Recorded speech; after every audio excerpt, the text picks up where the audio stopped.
Jangan sampai terkecoh dengan penawaran kerja part-time di internet. Berikut kronologi sampai saya menjadi korban penipuan. Halo, hai Sobat Diva.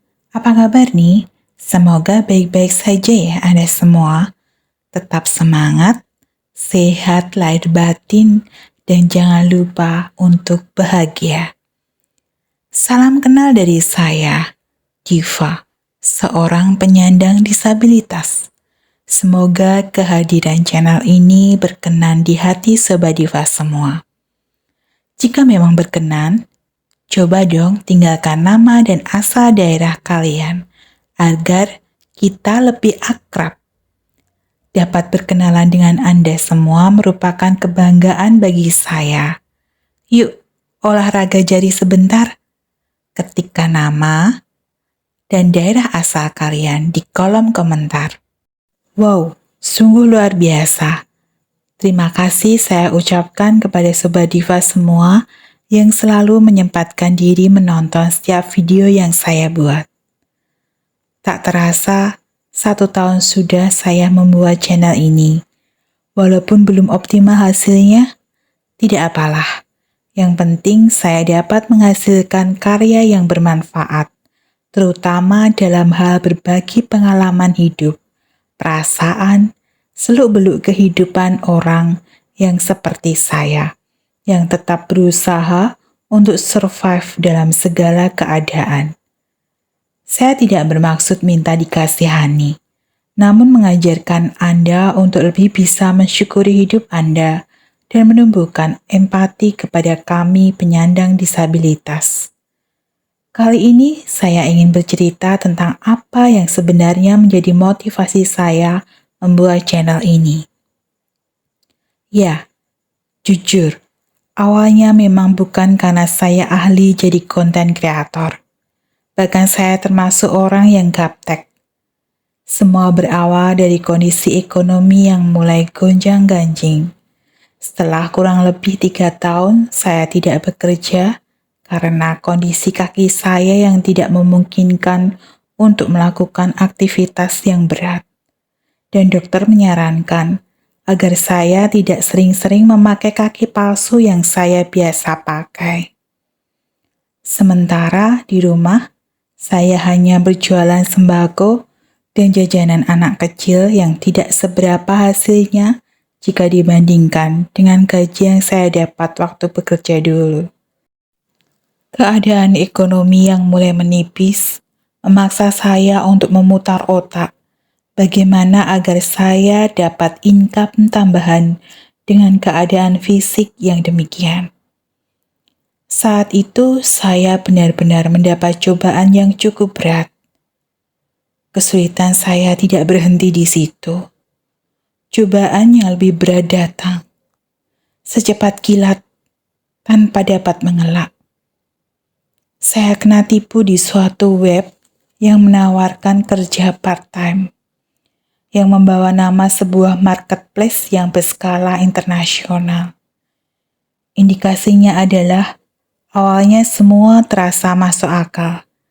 Kita disuruh invest dengan dalih membantu para UMKM yang dapat orderan. Tugas pertama 100.000, nanti langsung dapat pengembalian 130.000, beranjak 200.000, 300.000, 500.000 sampai 1 juta. Hari pertama clear. Hari kedua saya dijebak dengan kata-kata yang ternyata itu sarananya pelaku untuk menghasut korban. Berawal dari 1,5 juta, tugas berikutnya 3 juta, dan seterusnya. Kita seakan diperas terus dengan alasan kalau mau bonus kita keluar, ya harus diselesaikan tugasnya dulu. Karena ingin uang saya yang sudah masuk kembali ke saya lagi, saya terpaksa menyelesaikan tugas yang diberikan, sampai saya harus terlilit hutang yang banyak menurut saya. Padahal saya sudah diingatkan untuk menyudahi tugas-tugas itu, karena itu hanya kebohongan atau penipuan.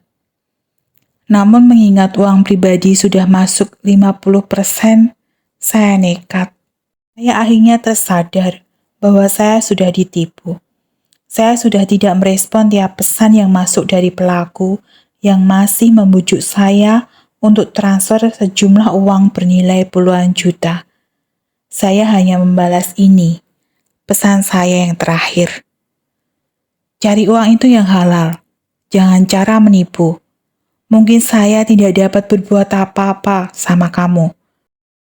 Tapi aku yakin kamu akan merasakan penderitaan berkali-kali lipat dari apa yang aku rasakan. Dan saat itu saya tidak bercerita ke siapa-siapa. Yang saya lakukan, saya berusaha menjual apa saja yang saya miliki untuk membayar hutang saya. Dan ternyata belum cukup. Saya beranikan diri untuk melamar pekerjaan, walaupun mungkin usia saya sudah tidak memenuhi syarat. Untunglah saya keterima kerja. Saya memulai menyemangati diri saya sendiri, bahwasanya saya harus mempunyai penghasilan untuk melunasi hutang. Namun lagi-lagi, saya harus menyerah karena keadaan. Kaki saya ternyata kambuh. Saya tidak dapat melanjutkan pekerjaan saya. Waktu itu saya down. Saya protes sama diri saya sendiri. Dan termasuk Tuhan.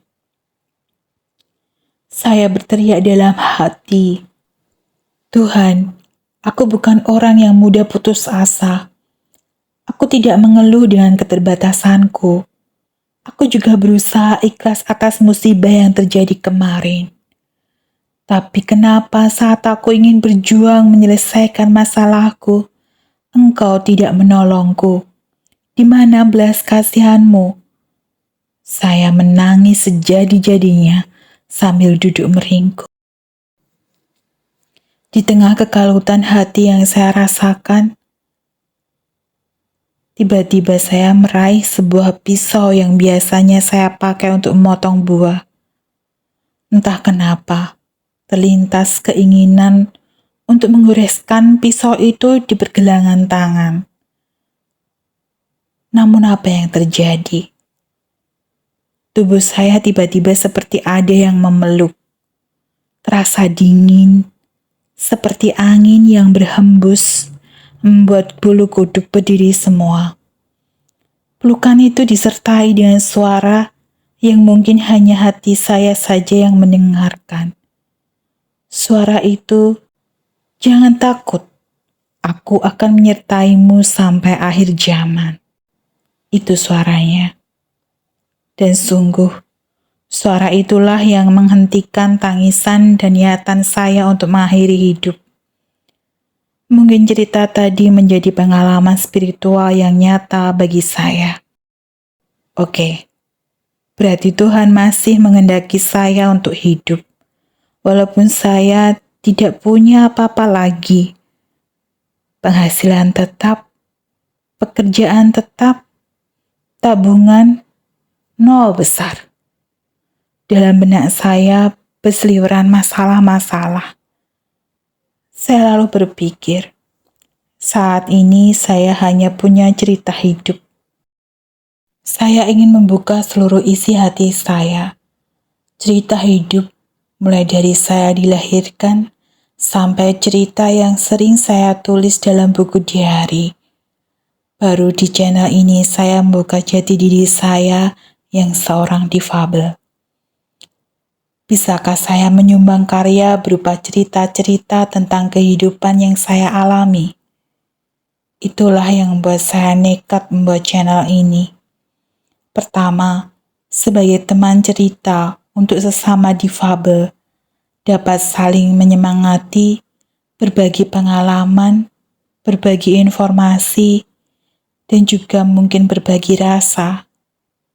Yang kedua, sebagai teman cerita juga untuk non-disabilitas yang ingin mengetahui apa saja yang pernah saya alami, kesulitan apa yang pernah terjadi bagi para difabel Yang pasti tujuannya adalah membuat kalian lebih mudah untuk bersyukur dengan kondisi kalian yang mungkin lebih baik dari kami para difaba.